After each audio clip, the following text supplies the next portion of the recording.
Yo, yo, yo, what's up? It's me, the White Dog Walker, and I have a question for you. What is the worst movie ever made? Now, the obvious answer is Alien vs. Predator 2 Requiem, but the more complex answer is that it's a subjective question and there isn't one. Boo! Fuck that. Take a stand. You're gay. I think Cannibal Holocaust is one of the worst movies I've ever seen, although I know there are probably way worse out there. But I know someone else could very easily disagree and say Kangaroo Jack is the worst movie ever made because it doesn't have enough of the rapping kangaroo.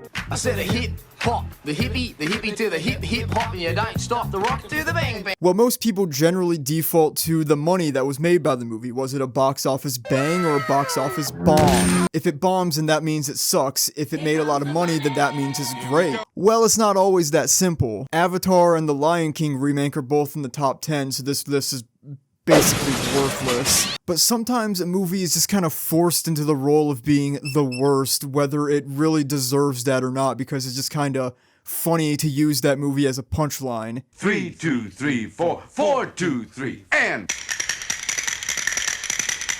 These men are pawns. I put a price of 20,000 dirham on their heads. Next, they will be hailed as the true messenger of God. They were just a couple of songwriters who came to Ishtar to break into show business. A long time ago, in ye olde 1987, the world was a very different place. Steve Harvey wasn't host of Family Feud. You could ride your bicycle to the gas station, get 80 gallons of gas for 14 cents, butt chug it, get cancer from everything in your house, from the asbestos floors to the microwave, to the TV, to the uranium glass. Everything gave you cancer. Ronald Reagan was your president and Ronald McDonald was your dinner. It's 1987, and Ishtar's coming to theaters. 3, 2, 3, 4, 4, 2, 3, and... These men are pawns. I put a price of 20,000 dirham on their heads. Next, they will be hailed as the true messenger of God. Ishtar was, and to some extent still is, considered one of the most notorious failures of all time. Right up there with Subway Jared, Concorde, and Zeppelins. A film to be considered an utter mockery and shame upon anyone's name who was attached to it. On May 15th, the long-anticipated and highly controversial motion picture Ishtar opens across the country. That's like asking Warren Beatty asking for a donation to make Ishtar 2. And number 3, don't go see Ishtar. Now, how can people as bright as these three come up with this mess called Ishtar? What was just for With a sky-high, unimaginable budget of roughly $40 to $50 million, which was considered outrageous at the time, and a troubled production involving some of the biggest names in Hollywood at the time, Ishtar, before it even came out, was poised to be a historic disaster. But what the fuck even is an Ishtar? When I Google it, almost all the results are anime girls and ancient carvings of Mesopotamian babes. Oh, hang on, I gotta type in film.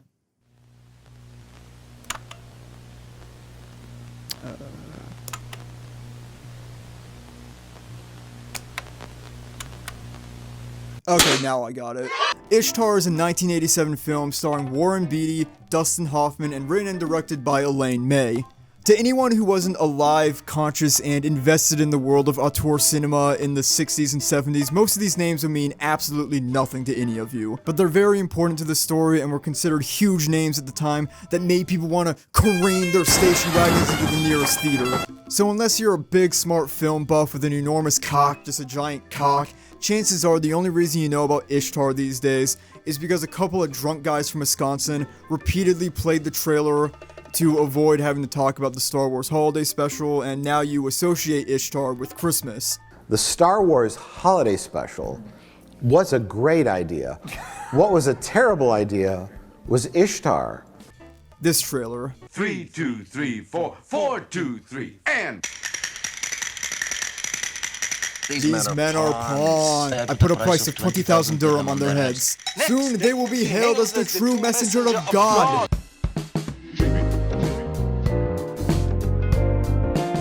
Now, the movie itself follows Lyle Rogers and Chuck Clark as they struggle to make it as singer-songwriters in the music industry, in the same vein as Simon and Garfunkel.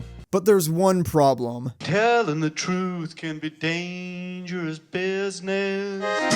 They don't have a manager, but then they get one, and he sends them to the entertainment capital of the world, Morocco, where they end up as pawns for both the CIA and communist rebel groups amidst a brewing civil war that could inflame the entire Middle East in mayhem. The film was conceptualized by writer and director Elaine May as a throwback to old Bing Crosby and Bob Hope Road to movies, specifically Road to Morocco. Researching for this video is how I found out that the Family Guy song Road to Rhode Island was a direct parody of Road to Morocco. We're off on the road to Rhode Island.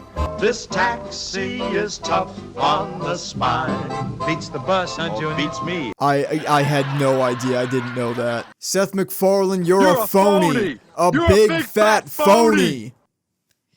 Who here remembers Family Guy? Comment a URL to your favorite Family Guy funny moments, and I will watch them. So you basically got two storylines going on in this movie. You got the struggling artist trying to make it in showbiz and find the right sauce for the musical dishes. And then you got this Cold War, Middle East, government mystical map prophecy satire bullshit stuff. Now the stuff with the music and the singing, I love this stuff.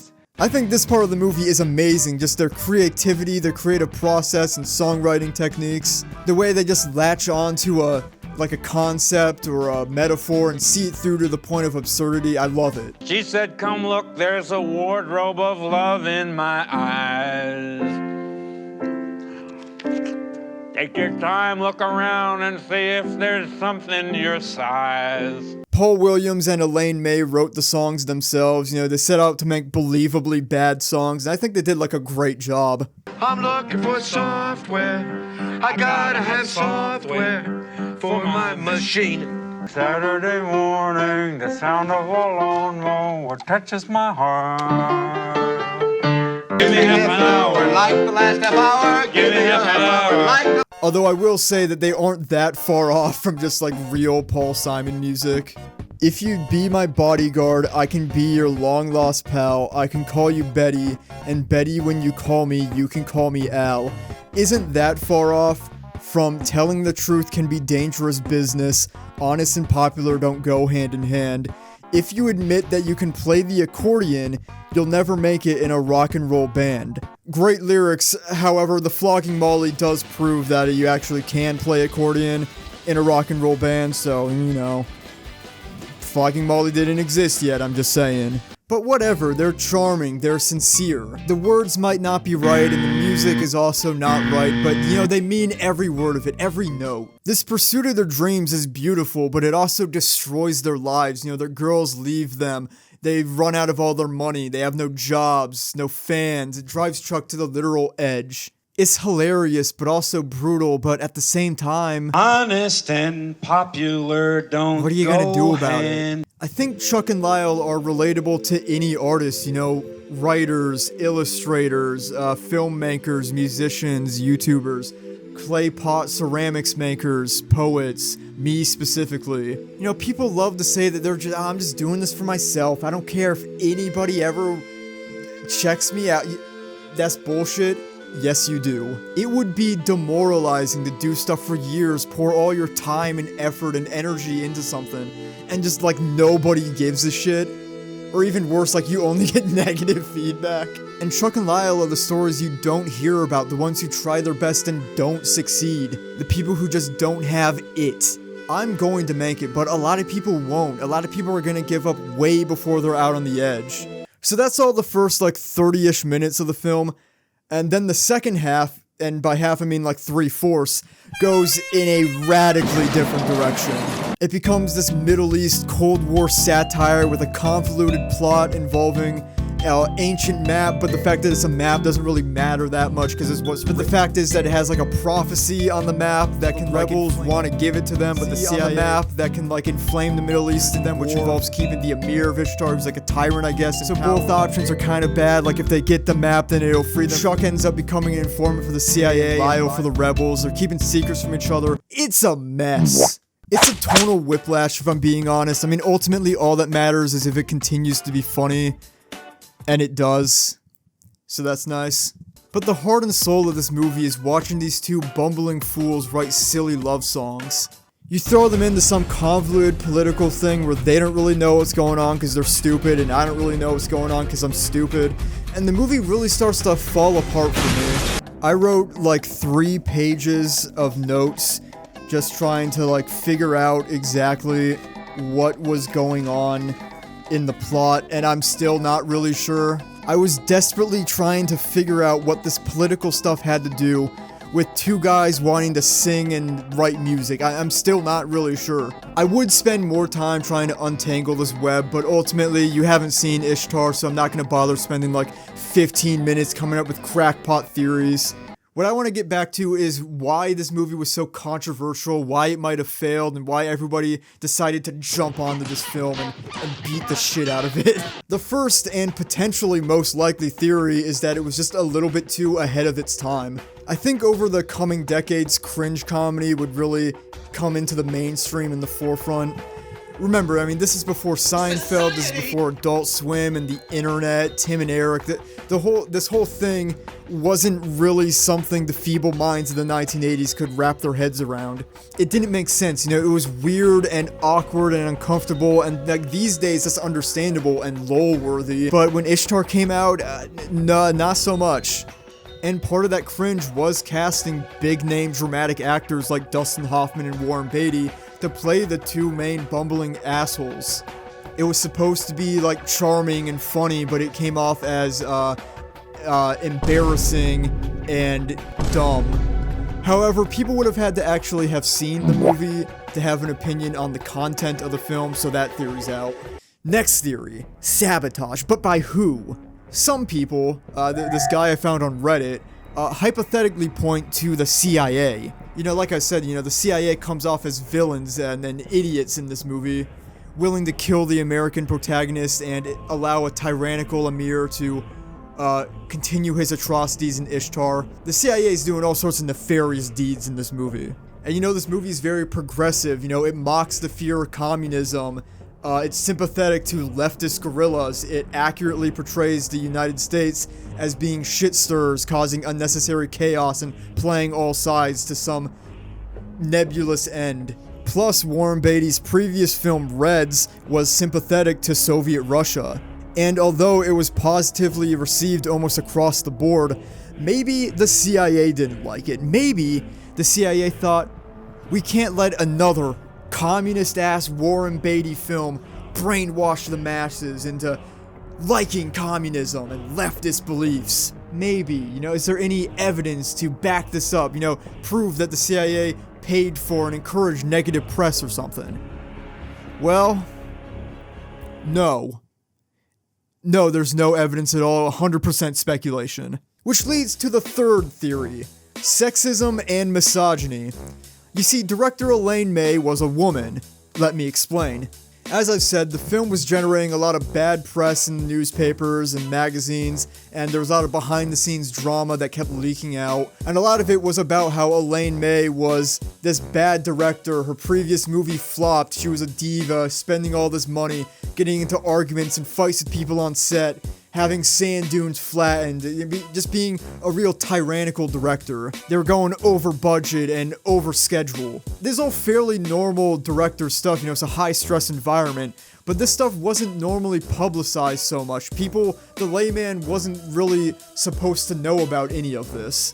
So I forgot to finish my point because I'm bad at making videos, but basically, the theory goes that women directors were pretty rare at the time, and Elaine May being one of the only women directors, it's theorized that there was a lot more scrutiny placed on her, a lot more expectation, and the entertainment industry, being a boys club, kind of wanted her out of the picture because, you know, Hollywood doesn't have a good history with women, And Ishtar was already kind of her last chance. Her last film, Mickey and Nicky, flopped, so, you know, Warren Beatty had to fund the film himself. So if 2 flops in a row, she'd never work in this town again, and she didn't.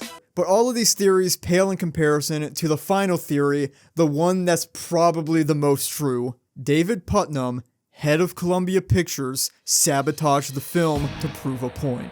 David Putnam had become head of Columbia Pictures right around the time Ishtar wrapped filming, and he wanted nothing to do with it, because he hated 3 things: Warren Beatty, Dustin Hoffman, and oversized Hollywood budgets. And honestly, kinda based, these Hollywood budgets these days are a little bit too high. So naturally, he looked at Ishtar with a scowl on his face. The theory basically goes that due to personal grudges he held against both Beatty and Hoffman, that he started leaking negative stories and behind-the-scenes drama to the press to work against his own studio's benefit to ensure that the movie did as poorly as possible and was as big of an embarrassment as possible, just to stick it to a bunch of Hollywood dickheads he didn't like, and prove his point about overinflated budgets. If this was indeed his scheme though, it didn't work out too well for him. He tried to take Columbia in a small feature films direction, and Coca-Cola, who owned Columbia Pictures at the time, for some reason, decided that that was stupid, and then because of how hard Ishtar failed, left the entertainment business altogether to focus more on soda, and David Putnam would resign after only 16 months, having basically accomplished nothing. So was it his fault? Who's to say? I believe people behind the scenes have indicated that they blame him, but ultimately, we don't know. At the end of the day, the answer is probably in the midst of all these theories, except for the CIA one. I don't believe the CIA ever felt threatened by Ishtar. But I think it's fair to say that Hollywood and the entertainment industry at large just really didn't jive with Ishtar, and neither did most audiences either. I mean, hell, plenty of people do just hate the film even years later. Word of mouth was a big deal in these days, and if the only thing you ever heard about a film was that it sucked and was dumb, you're probably gonna choose to go see Beverly Hills Cop 2 or Ernest Goes Camping instead, which were in theaters at the same time. Following Ishtar's failure, Elaine May would never direct another feature film ever again. The story goes that she was in movie jail, a proverbial punishment for directors who lose roughly $30 million where they aren't allowed to direct a movie ever again. She did, however, continue to act and do a lot of screenwriting and won many awards doing so. And as of 2024, at 92 years old, she is supposedly going to direct a new feature film, so, you know, it might be good. As for Beatty and Hoffman, they continued working, got some more hits under their belt. Ishtar is far from the worst movie ever made. I also don't think it's, like, amazing, you know, it's good, I like it. I think it's got some bits of gold sprinkled in. Certainly not worthy of all the scorn and controversy, but I understand why it was polarizing in its day. Huge names, a huge budget, and at the end of the day, the film itself is just kind of weird and awkward. I kind of get why people weren't ready for that one. But your kids are going to think it's not that bad. It's ironic that they asked me to speak at the films that bombed part of the evening. Ishtar shall rise again.